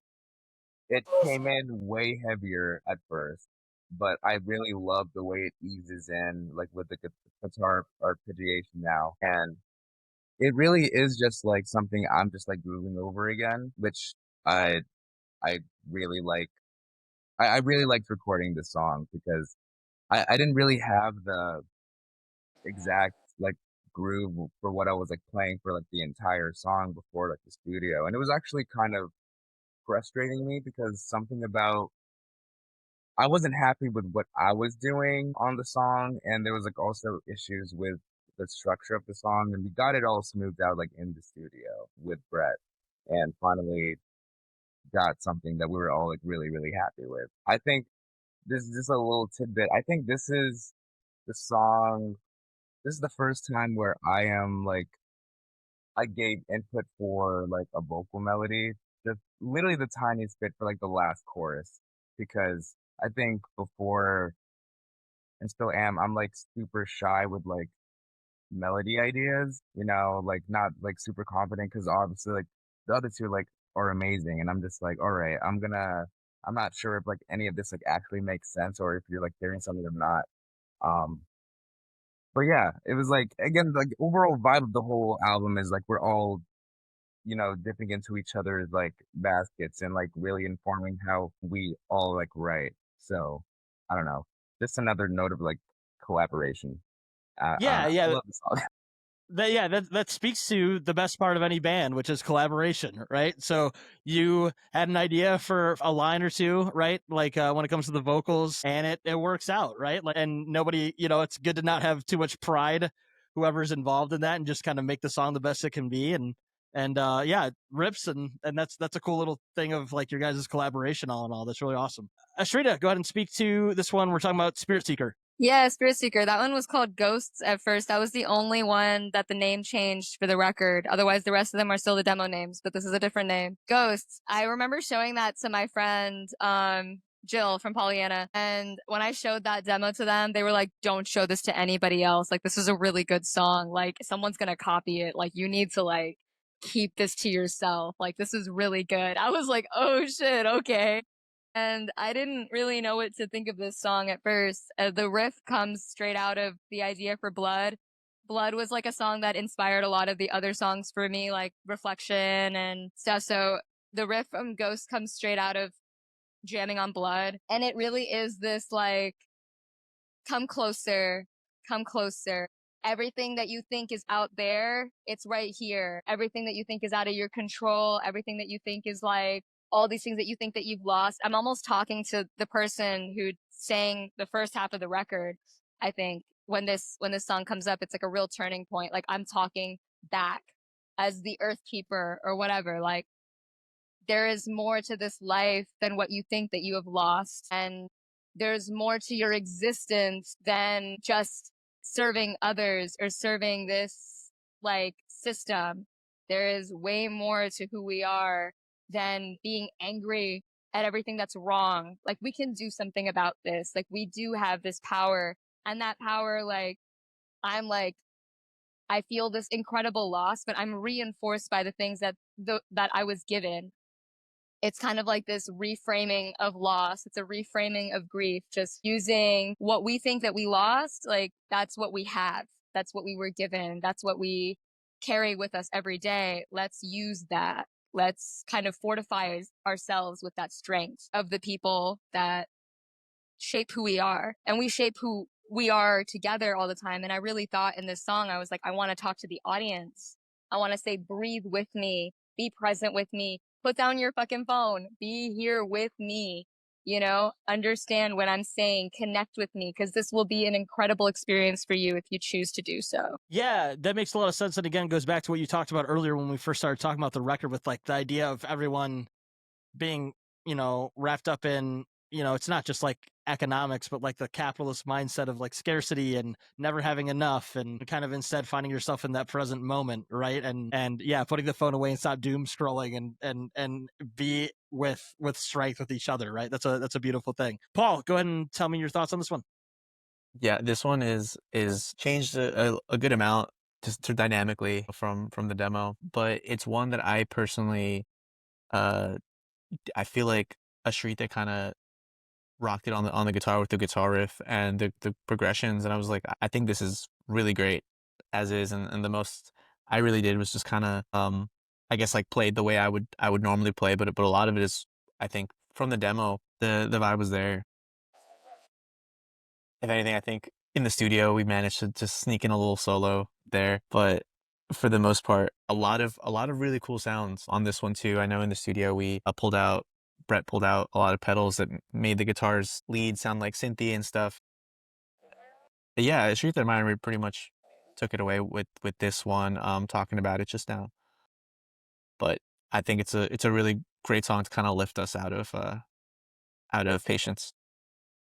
Yeah, and yeah, I do have to say your solos on this record were like a welcome treat in it, and this was kind of like that first little tidbit of those. It's like, oh, this shit rips, like that's really cool to kind of throw those in with all the other sounds you guys were doing. So yeah, great track, great way to kind of go into the B sides of things. I know the next one is Blood, which, if I remember right, was sort of the catalyst in a lot of ways for the overall tone and sound and concept of the record. So, Ashrita, go ahead and speak to this one on your end, and just tell me everything that comes to mind with it.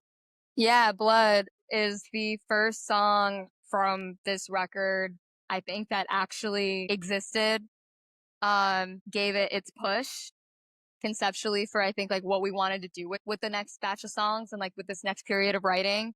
It was a song that I wrote after we toured with Origami Angel spring of 2023. Unfortunately, we all got so sick that one of us was like in urgent care or in the emergency room every week. I don't know like why or how, but it was like a post-COVID thing. So it wasn't COVID. So we just played all of our shows anyways. We thought Myron had meningitis. Like, it was really bad. And I think coming out of that, I was just like, I just want to heal. Like, I want to heal. Like, my voice was really messed up. I was singing off of steroids for laryngitis, and that's really bad for you. Shouldn't do that. But like, we were on tour. We were playing every show. We never missed a show. And after that tour, like, for weeks, my voice was just like, I couldn't speak at a normal volume. I definitely couldn't sing. And I was just so frustrated. I had just gotten like asthma because of the wildfires, like when they turned the sky red on the East Coast for the first time. Like, I had asthma now, and it just felt like the world was burning. And I was just like, I just want to heal. Like, how do I wanted the earth to heal me. Like, I wanted to heal. And that's really where that song came from. Like, I don't want to see blood in my spit anymore. Like, I want to feel good again. Like, I remember what that was. I was listening to voice memos of me singing before I was sick, and I was like, I want to feel like that again. And I did heal, thankfully, you know, but it was just that feeling that like all of this shit, like the pollution and like the mismanagement of COVID and like disregarding public health and like all of this stuff, like on a very, very high level, like, you know, government level or whatever, that we see as political. It's like literally affecting our health and our lives and our like sense of self. And it's frustrating and it sucks. Like there's blood in the water and there's blood in the trees and they're stealing what they can until we're dripping with disease. Like it's just like, it's, I'm mad about it, you know? I was angry. And then like from there, like, where do we go? And then like, that's where we come back to the answers of like spirit seeker, of like this sense of where did we come from? We came from the land. How do we heal? We develop a relationship with the land. We kind of come back to our roots in nature. We come back to like breathing in the air, like around the trees. That's going to fix you. It's like, we're sold all of these things over and over again, like this will fix you, this will fix you, this will fix you. And it takes us further and further and further away from who we actually are. And it takes us further away from each other. And it's expensive and it ends up just killing the planet in the end. And like, it's just that feeling, you know, like, and at the end, that jam, like, do you like the way you are? Like, have you thought about it? Like, what do you consume? What do you value? What do you prioritize is really like the key to moving on from that. Like, how do we actually like fix this? I'm not going to sit here and like lament, you know, I want to fix this. And it starts with like it starts personally. And that's the only way you can heal the people around you. Is you have to really seriously think about the changes that you need to make to, I don't know, be able to help others and also to be able to realize this like community consciousness in that way. And I think Blood really explores that like in so many different ways. Yeah, absolutely. Yeah, thanks for breaking that down. There's a lot to unpack there, and yet I think it all makes a lot of sense, both from a personal perspective and kind of like, you know, looking at the world, social, political commentary wise too. So that's a good way to kind of intertwine those things, right? Which is the best way to do it, in my opinion. Myron, your thoughts on this one? Yeah, since we started working on this song so long ago, we went through like a bunch of different versions and iterations. Um, a lot of time was spent jamming the song and then trying out the song live. We tried, I think, maybe like 2 versions of it live, at least. We're playing it in like 2023 and very early 2024.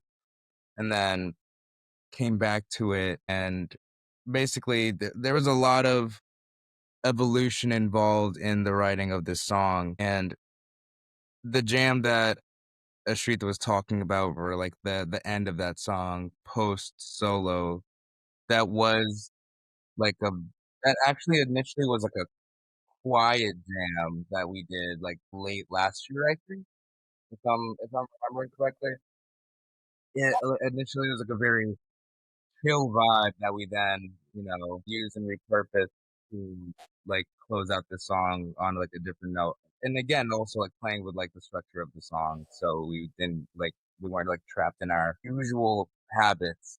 But I really like this song. This is another song that I feel like if I'm just like listening to the album, I'll just play that song first. Like I like to like just play like random songs like in the album, low key.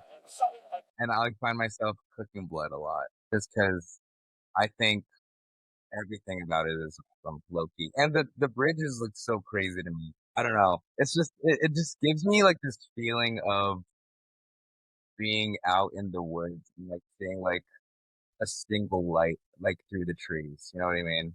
Yeah, absolutely. Makes a lot of sense. Paul, your thoughts on this one?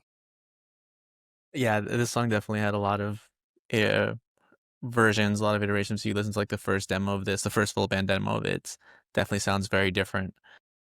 But I had a lot of fun writing the lead guitars, writing the solo for the song. The instrumental journey that it takes you through, I think, is incredibly uplifting. With the good help of one of our touring bassists, him and Ashrita were able to kind of catalyze that final jam. It was a quiet jam, like Myron mentioned, but it ended up turning into something a lot more uplifting in the studio. And Kirby actually came in and played bass on that song, which was awesome.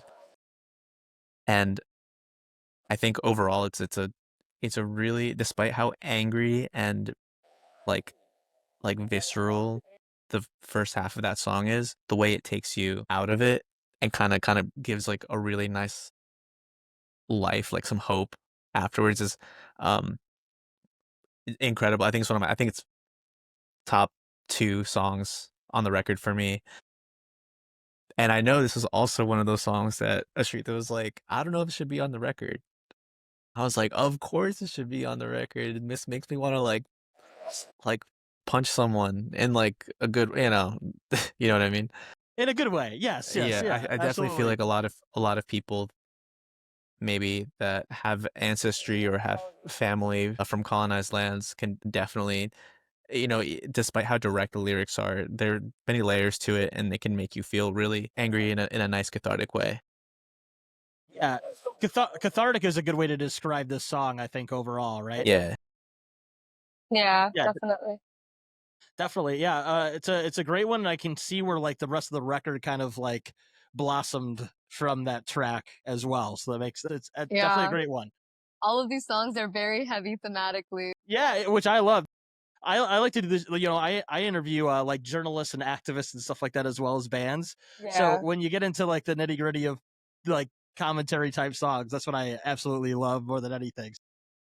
So yeah, it's definitely a great one. That's a big catalyst for the rest of the record for sure. Let's get into the shortest song on the record, 2 minutes and 7 seconds long, "Freefall." Sharita, again, we'll start with you. Go ahead and speak to this one for me. Yeah, Freefall was one that I just straight up didn't think was gonna make the record. I was like, oh, all these songs are so serious. Like this one's like kind of silly, but it serves as a really good break. Like, it's like, okay, like we're working so hard, but like, wait, fuck, I don't know what's going on. I don't really know what I'm doing. Like, I mean, I'm saying all this stuff because, like it's true, but like, shit, like, am I good? Like, I don't know. That's kind of like where this song sits. Like, we were all in the cabin, and when we were first like talking and like reconnecting a little bit, like, we were just like, yeah, did you see like all those like everybody just like matched for like residencies? They're all getting like jobs, they're getting married, like, everybody's like releasing a really cool record and going on this like career changing tour. Like, are y'all feeling like you're being left behind? Like, do you feel like you have no idea what's going on? Because I feel like I have no idea what's going on. And we really like got together and like related over that. And when we were in a funk and we felt like we couldn't write anything, that's the first song that came out. And that's the song, like when we were like writing that, like when we were done with it, we were like, shit, we're back. Like, okay, we're back. Like, that's the first song I think that the three of us really came together on. And like, we're just like, yeah, we still got it. But yeah, it's just like, oh shit, I don't know what's going on. Like the idea for a music video, which is not going to happen, that I had was like, we're all piling in this car. It's basically like a clown car. And like, we end up driving it over a cliff, which is what Myron like had the idea for the chords, is like, we're driving off a cliff, and it's just silly. Like it's silly and it's stupid. And it's like, but we all feel like that, you know? Yeah, yeah. Still relatable, right? And a good little like palate cleanser in the record, right? That's a good way. And the song is still absolutely fantastic. It fits with the record, like you said, it doesn't always have to feel the brooding necessarily. Not that the record does. I'm not saying that, but you get what I mean. Like I know it's a what good you little. mean. Yeah. It's a good little change up in a fun way. Myron, your thoughts on this one? Yeah, this one definitely hits close to home since it's like, once you get past the age of 25, then that's when you start being like, oh shit. You know what I mean? Like, oh Yes, I shit. do. But yeah, this, like Ashrita was saying, this is like the first song that came out of our brains when we met up in the cabin, started like jamming stuff. It was like an idea that I had on guitar in 2023, like over the summer, but it was like a part of this other song that I had, and low key was the only part that made sense. And so it was just like the chorus chords, And I think me and Paul jammed like the original idea for a little bit, and then we just took the chorus and we used that in the cabin. And like from that, that's where we came up with the structure and Rashid to put like the vocals and like the lyrics over it. And we came up with Freefall. But also Freefall and Suspended were originally one song. Um Okay.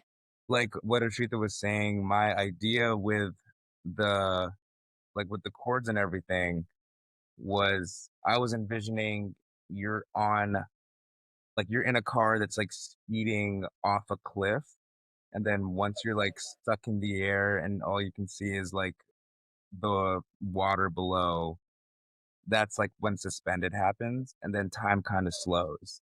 So that was kind of like the concept or like what I just like had in my brain as I was just like playing the guitar. And initially it was like one song, and then Ashrita was like, like these are very distinct ideas. We should separate it. And it was a really good call because now we have like these two amazing songs that exist with each other and complement each other really well. Right. You can still have the part 1 and part 2 and have them exist as their own separate entities as well. It's a good call. Up until mastering, they were like one track. Yeah.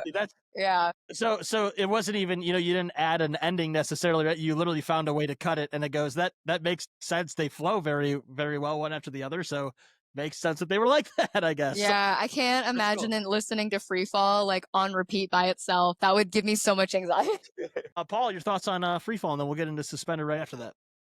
Freefall, I'm so excited to start playing that live because it is similar to Therapist in the sense that you're just kind of letting all this energy out, and it's one of those. I think like one of the few opportunities on the record where we kind of really got to lean into like the pop punk side, or the pop punk within, at least within me, that I grew up listening to and loving so much. Yeah, it's when Myron brought the instrumental to my room, I think him and I were just jamming that over and over, and just it's a simple song. It's pretty much one progression, but with little bells and whistles here and there that help it move forward. It's just a simple banger in my head.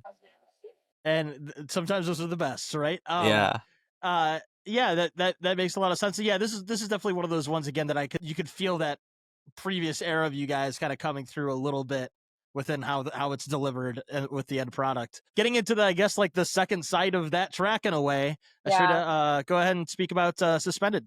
With Suspended, so we were like writing these together, right? And like we kind of like came into the second part of it, which was very like, it's like that point it's like with Freefall, it's like you're like hyperventilating until you get to the end and you're like, okay, calm down, see the big picture again, remember the big picture. It's so pretty. Suspended is kind of like that. I think the poem is one that I wrote on a plane ride, I think back from when we were playing Aftershock from California to the it's like a 6 or 7 hour plane ride, and like the sky was completely clear, and I was just like looking down like the whole time, and I was like, wow, this is beautiful. Like this is so gorgeous. Just seeing all of America, just the mountains and the rivers and the plains and like everything.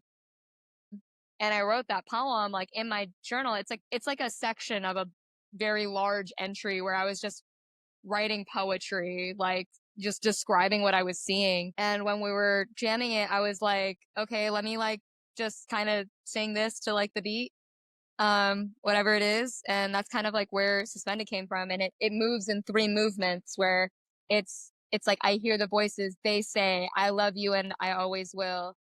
I hear this, you say, I love you and I always will. And eventually I get to the point where I believe that I am at one with this element, and I say, I love you and I always will. Like I am capable of this thing that it's like, it moves through where we're kind of moving within like the Earthkeeper. We're really in the Earthkeeper now. Like we are listening to the Earthkeeper and we're becoming the Earthkeeper through this song, and really honing in on like center and our core and what we have in common and what we can become and what we can achieve and everything that we see. It's like very, very like, okay, you are everything you need to be.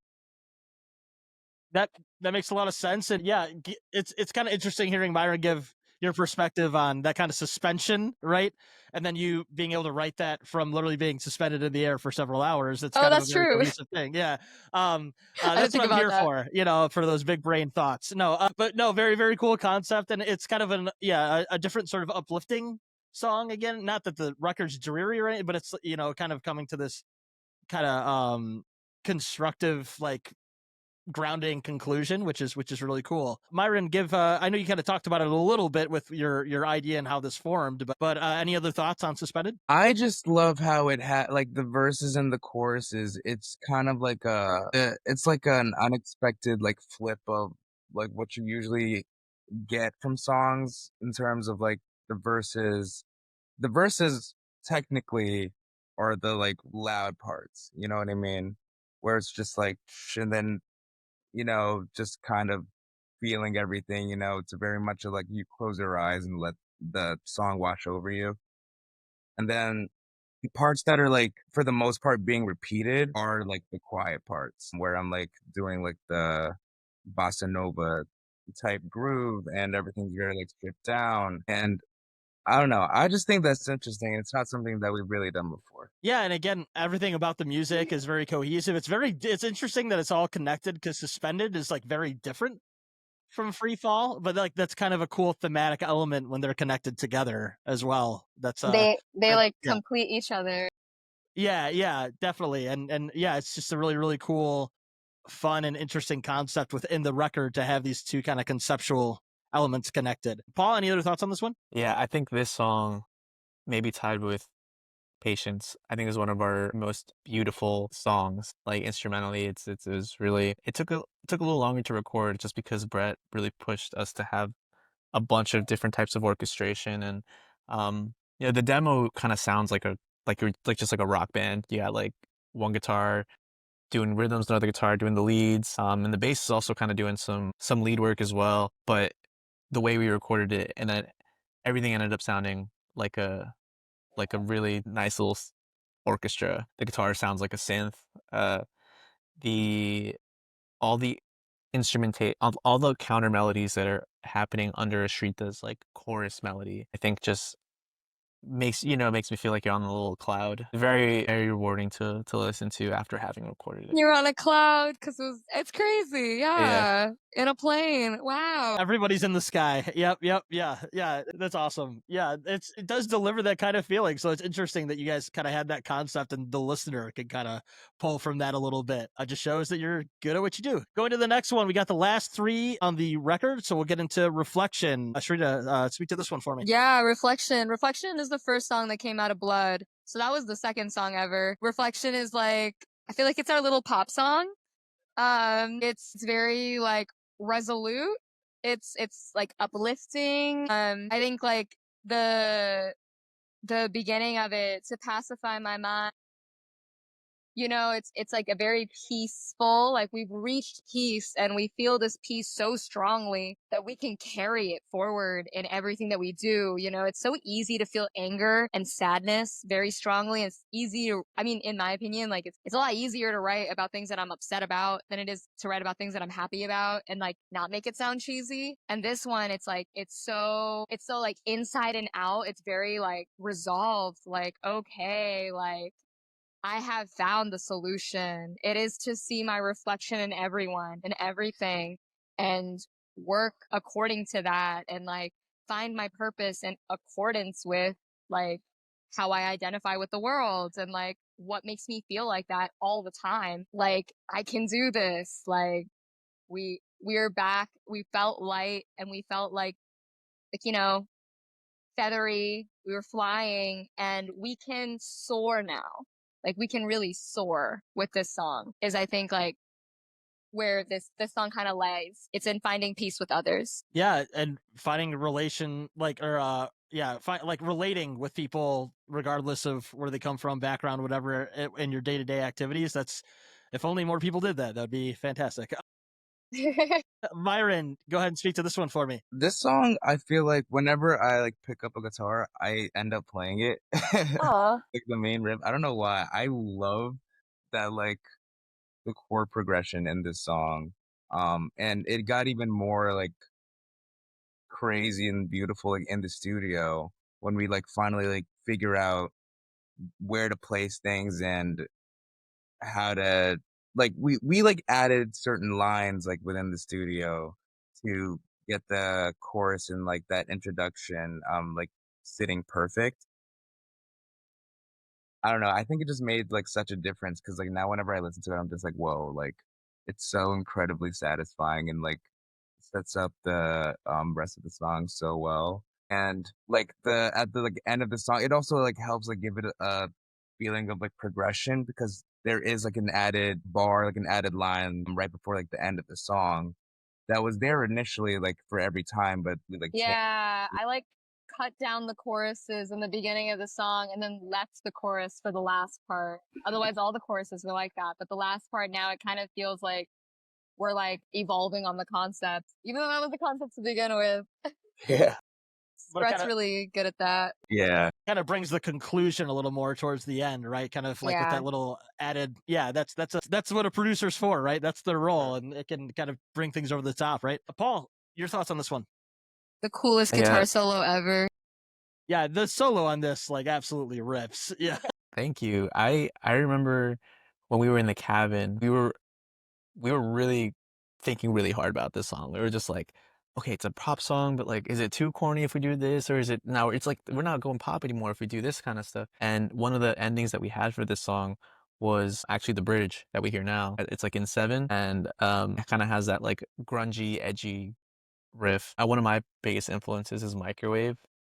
I love that band, and I remember like just telling them like I was like, "Do you guys think they'll hear it if we do this?" Because it's, I remember just kind of like low-key ripping that timing off of like one of their songs, but Brett suggested to throw that right into the bridge, and I think it just fit really well. It kind of gave the poppiness, the balance of the edgy grunge influence that we all have. I think it brought it to earth a little bit. Yeah, definitely. Yeah. And the solo actually was written originally for Spirit Seeker. That solo was Really? on Spirit Seeker, and then for some reason, I don't know why that. So it's just like Spirit Seeker evolved in a way where it was just like I feel like the solo doesn't really fit here anymore, and it was just kind of like tossed to the side. And then we were working on Reflection. Ashrita was just like, um, I was like oh, humming it. I was like, Paul, you already wrote the solo. Like, yeah. you should just play that solo. Yeah, so we just moved it over to that key, and it just ended up working out really well. Yeah. Yeah, that's it. That's awesome that you're able to literally just like not, I'm sure it wasn't like maybe it was verbatim copy and paste transpose and then there's your solo and it works perfect with another song. It Like was. it Yeah. was like Yeah. to a T. Well, I mean, he changed some parts of the solo because it was longer than it was Yeah. originally. Right? Yeah. I forgot who said it. I think it may have been Brett saying that. Like, I think Rivers, like Cuomo, has like a Google sheet, like a spreadsheet of like every demo he has, the BPM, the key, and he's just like, yeah. So he's like, oh, if this part doesn't work, I'll just like go to my spreadsheet and say, okay, what's in that key? And So organized. so yeah. I heard I think it's Matt Heafy from Trivium, if you've ever listened to Trivium much before, where he does the same thing. He literally like writes every day and he's just got folders. It'll be like 137 BPM key C sharp minor, and he'll go in there and just find things and throw it together. And he said he has like 700 songs he pulls from or something like that. Oh my It's god. efficient. Then he said he has to make sure to continue writing because then you can get in the trap of just like pulling things you wrote 10 years ago over and over. I envy people that are that organized because that is not me. That's wild. Yeah, I mean, when it's your whole job, Yeah. I guess you can figure these things out, right? Yeah. But no, yeah, that's awesome though that you're able to pull that in, change it a little bit, and it fits so well with the song. And that's that you're able to kind of like hodgepodge things in different ways with the producer, and then it's so cohesive. That's a beautiful thing. We can get that studio magic in there for sure. All right, getting to the last two, we've got Vacant, which again is the most recent single. I think from recording this, you put out the video yesterday or the day before, Yes. right? So the video I liked, very DIY, very fun, self-produced, right, by you guys. Ashrita, go ahead and speak to this one for me. I think I wrote the original demo for this, like, when I was just feeling like I need to get out. Let me out. It was like one of those feelings where I was just feeling like super cooped up and I was getting really frustrated. I was just like I want to hang out. Everyone's like so like wrapped up in their shit. Like, stop being so wrapped up in your shit. Like, get off of your fucking phone. Like, like talk to me, look at me. Like, why don't we ever go anywhere? Why don't we ever do anything? Like what's happening? Like, like I'm impatient. Like, I don't want to wait. Like, I want to go. I want to go. I want to go. Like, in like a way where it's good to be patient. I feel like this whole record is patient. Like we have a song called Patience, but like I think this song is really like it's a signal. It's just like, okay, all right, we figured it out. Now fucking do something with it. We have to do shit. Like we can't just keep thinking about things. We can't just keep like ruminating on things that we want to do. You have to go and do it, you know? It's gonna suck at first probably, but you just gotta try. And I think like it's really easy to get stuck in your head and like think like, oh, okay, like I don't know if I can do this until I like figure out all this other shit first, or like I need to like, you know, that. But it's like, no, you just gotta do it. Nobody knows what they're doing. Go and do it. Like it's gonna be great. It's gonna be fine. I love it. Again, kind of like a bit of a not complete. I don't want to use the word optimistic because you're also like kind of earnestly telling people to like again be in that present moment, which is like I think so much of what the record's about in various ways. But it's still got like this positive edge to it, right? Yeah. Which is always a good thing to hear in heavy or like rock bands in general, because as you said earlier, it's hard to do that when you're so used to writing about pain and angst. Yeah. And because it is, I think going in those veins, it's a lot more natural to be honest and open and vulnerable, and it's harder to not go cheesy and cliche in other realms. And but you did a great job with this one and delivered that very well. That's what I got from the song, and that's exactly what it calls for. So that's fantastic. Myron, your thoughts on this one? Yeah, definitely like following Suspended and Reflection. It's, a little jump in energy, kind of brings you back. And like everyone was saying, it's a really fun song. And that's why the video is also really fun. I was like, yo, we should do a video that's like, especially following something like Anita Ride, like just like with the video timeline being like, we have this like super kind of, like serious, very like ethereal, like visual. Let's like remind people that, we're also just like people and You gotta be really silly. exactly. And like share this energy and like low key mentally, I was thinking low key, sometimes you gotta show people that it's okay to dance to stuff, you know? Cause I feel like a lot of people will only move and like dance and enjoy things like physically and like viscerally if they watch someone else do it. A lot of people are really shy that way and like super self-conscious. And it's like, hey, you can move to this. You can move to this with us. Ironically, for such a like a fun, like cool song, I feel like personally I had so much trouble recording this. I don't know why. I really don't. It's like when we were I did too. Yeah. I think it was just because we were changing like the structure a little bit. I mean, like I know like I was getting a little frustrated because I'm just like doing like I was just like trying certain things and like the vibe was already there, but like specifically getting exactly what I wanted to play like was taking like a little bit longer than what I would have liked. And then remembering all the different parts that we were changing like on the fly I was just like, all right. I think it was also like the first song that we did like during that third session that we went in with Brett. So it's like, all right, let's bang it out. And we did not. We in fact did not bang it out. We thought that this song was gonna be like the easy one, and then we're Yeah. like, oh shit, okay, wait, this is kind of like different. Yeah. We all thought it was like in a different time. Like I thought it was like in a different time signature than they did. Oh, that was the thing. That was the thing that fucked it up. That can complicate things a little bit. Yeah. Yeah. Sorry. Go ahead. Sorry. I was just gonna say like we added the breakdown in the studio and it's like my favorite. It's so fun. Cause like were we talking about like Soundgarden? Yeah, it was Soundgarden. It was that song. It's off of the Bad Motorfinger record, Rusty Cage. Oh, yeah. Yeah. It's like, let's do this like grungy like jam breakdown thing. And like initially there we were like, all right, like a breakdown. Like we know breakdowns. But then I was like on drums, I want to do something that's like really like groovy that has like these little like hits, you know what I mean? And it kind of like made it more of like a versus kind of like a, like headbangy type deal. I think it's cool. It's like really dancey.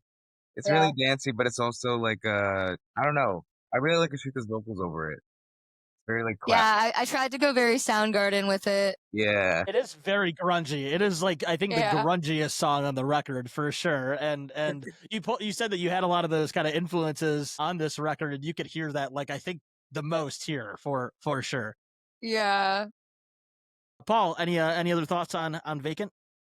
Ashrita and Myron covered it all. Very fun song to record. I think I had the easiest time recording it for some reason. The tidbit I will share is that I remember Ashrita was more so getting upset with me than I was with them about the way the song like starts. It's The time signature. it's It was the so- time signature. It's so silly because right now the song starts with one guitar, like when the whole band. The song originally started when the whole band comes in, so it would just start. And I remember that like it makes no difference, but the way our brains are wired, we were viewing the song differently. We were viewing the way the song started just different, like same chords, same everything. It's just like the way where the measure started just changed. And I Things were remember displaced a little bit. It was just Yeah. like like I think sections would start on a different chord than what we initially were used to, because it was like moved over by like a bar or like a measure or something. Yeah, I think so. When our producer Brett had it start on a certain bar, I think that was the way that I had already like internalized it, and Ashrita internalized it on a different bar. And I remember us being in the practice space, going back and forth, being like, "What do you mean? Like it starts here? No, it starts here. It starts here." And we just like put it away for like a little bit. We are just like, it was just stupid, but Yeah, that's always fun too, when like people literally hear the same song in a completely different like time signature or placement. I don't know whether it's like somebody's thinking it's 12/8 or 4/4 or whatever the case may be, even though like it could all really come together either way.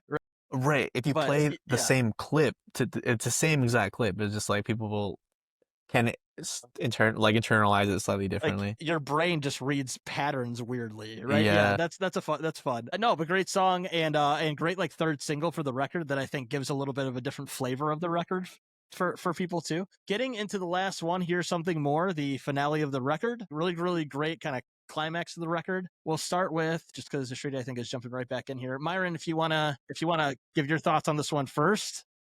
Just kind of speak to Something More a little bit, and any thoughts you had of this one.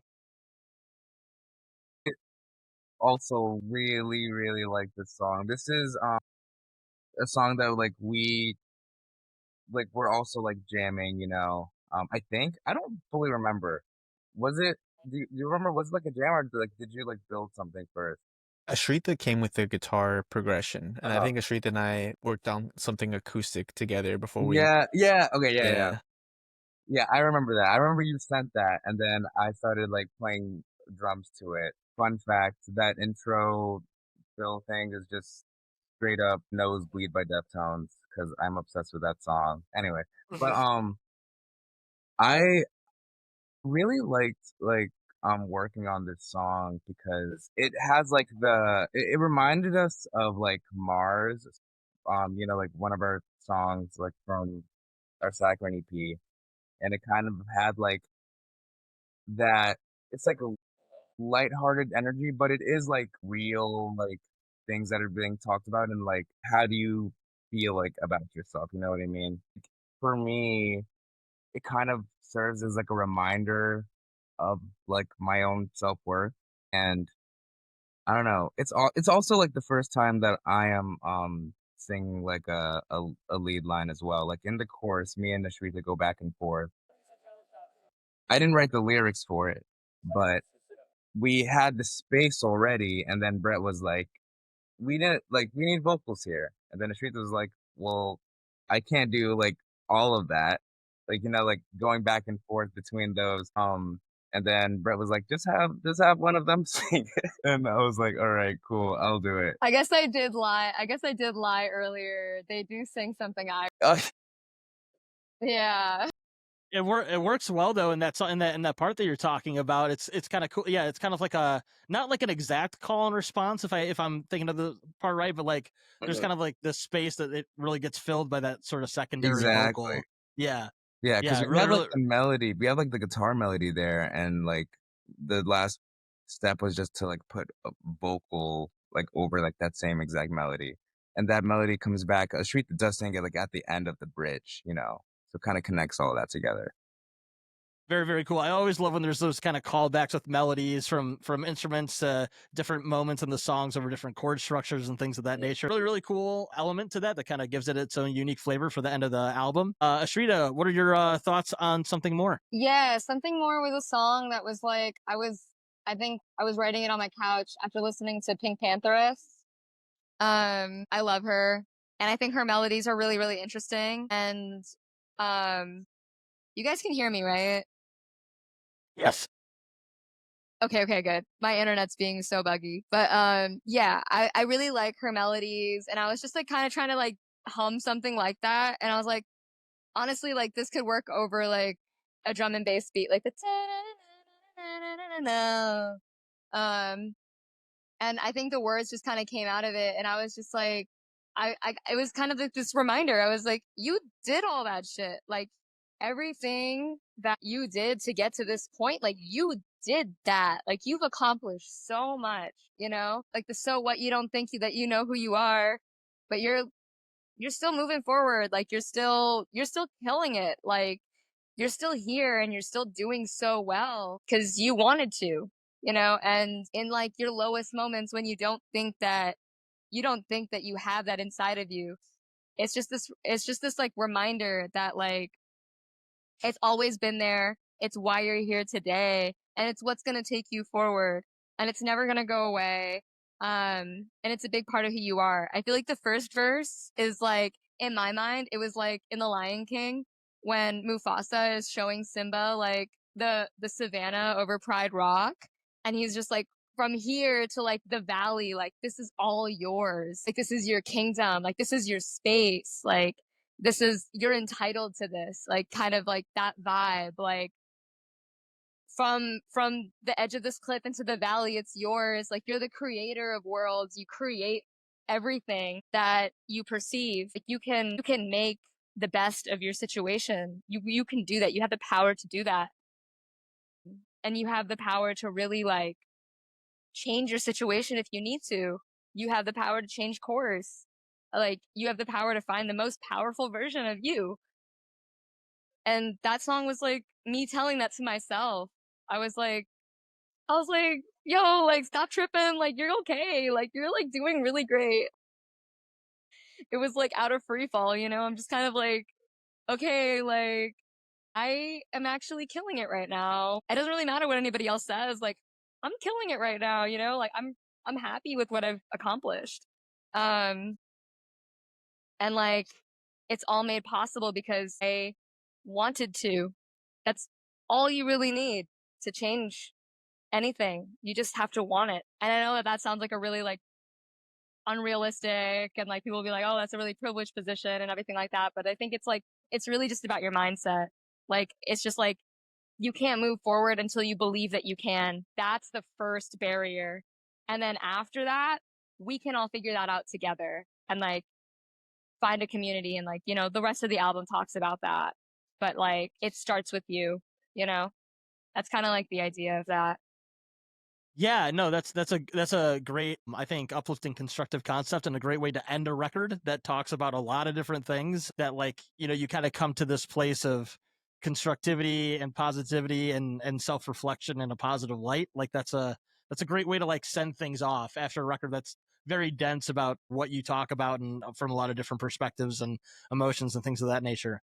Paul, to end things off with breaking down this record, tell me your thoughts on Something More. Yeah, I think once we wrote it, it was kind of very, very easy to place it at the very end because it's a very nice, hopeful point to wrap up everything that Ashrita pretty much has talked about, the themes of the record. Instrumentally, it is also one of the most hopeful songs I think we've written. I'm a big fan of like the 1-5 chord progression, so I'm glad we got to throw that in there. Or is it a 1-4? I don't know. I'm glad that we got to throw it in there. It's it kind of reads as like a pop song to me, despite it being edgy and angsty and sounding punky. But yeah, kind of like in the way that the record starts with Ashrita being very direct and Myron and I supporting with our voices, and we kind of ended the same way with Myron and I also supporting, with some background vocals, and I think it's just a nice, hopeful, and uplifting way to end a very thematically dense record. Yeah, absolutely. It's just like a really big like creativity point. Like it's just to point out your inner creativity. Just run with it. That's kind of like what that song is. Yeah, absolutely. And like you all said, I think it's a good conclusion to a record that has a lot of diversity with both the instrumental dynamics and influences and lyrical and vocal dynamics and influences. It's a good like uplifting way to send people off from hearing it for the first time. So again, this has been Pinkshift checking out the record Earthkeeper, which is out August 29th on Hopeless Records. Thank you so much for breaking this all down, guys. I really appreciate you taking a little more time than I meant to take of your time today out of your, I'm sure, pretty busy schedules. Last two things I'll ask is just for you to plug where people can find you, what you got going on for the rest of the year. Obviously, the album drop being the big thing, and then also I always have bands pick a song to play at the end. The record will be out, I believe, when this comes out. There'll be some stuff leading up to it that'll be coming out too.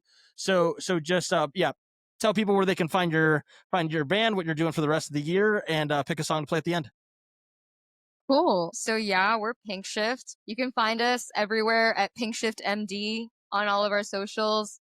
We're also at pinkshiftmd.com.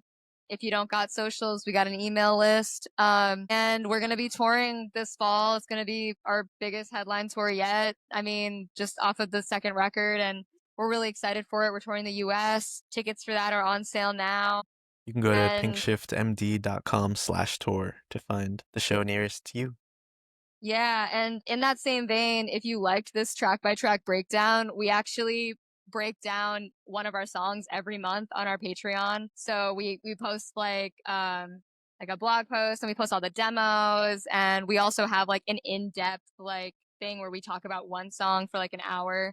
And we really just try to like get into the song. So if you're into that, definitely check out our Patreon. And yeah, thank you so much, Brandon, for your time. Like, this was really fun. We haven't gotten a chance to break down the whole album yet. So this was really cool to be able to take the space to talk about it. I'll also add that sorry, go ahead. If you want to see Myron play the drums to each song, and if you want to get some tabs and learn how to play the songs yourselves, we also offer that on our Patreon. Yeah. That's sick. That's so cool. That's a great thing to offer people too, to kind of like build up, like, I guess, super fans into that behind the scenes sort of thing, and really, and maybe take your job someday, Paul, if they get like really proficient with all the guitar tabs, right? Yeah, no. Well, again, thanks guys for going over this. Again, one last thing, you could decide amongst yourselves or whatever, just pick a song for people to hear for the first time off the record at the end of this. I think it should be like Something More, right? Or no? Or do you want to be Love It Here? Let's do Love It Here. Love It Here. Okay, let's do Love It Here. All right, we will be playing Love It Here, the opening track from Pinkshift's new album, Earthkeeper, coming out from Hopeless Records on August 29th. Thanks so much for your time, guys. I really appreciate it. Awesome. Thank you so much.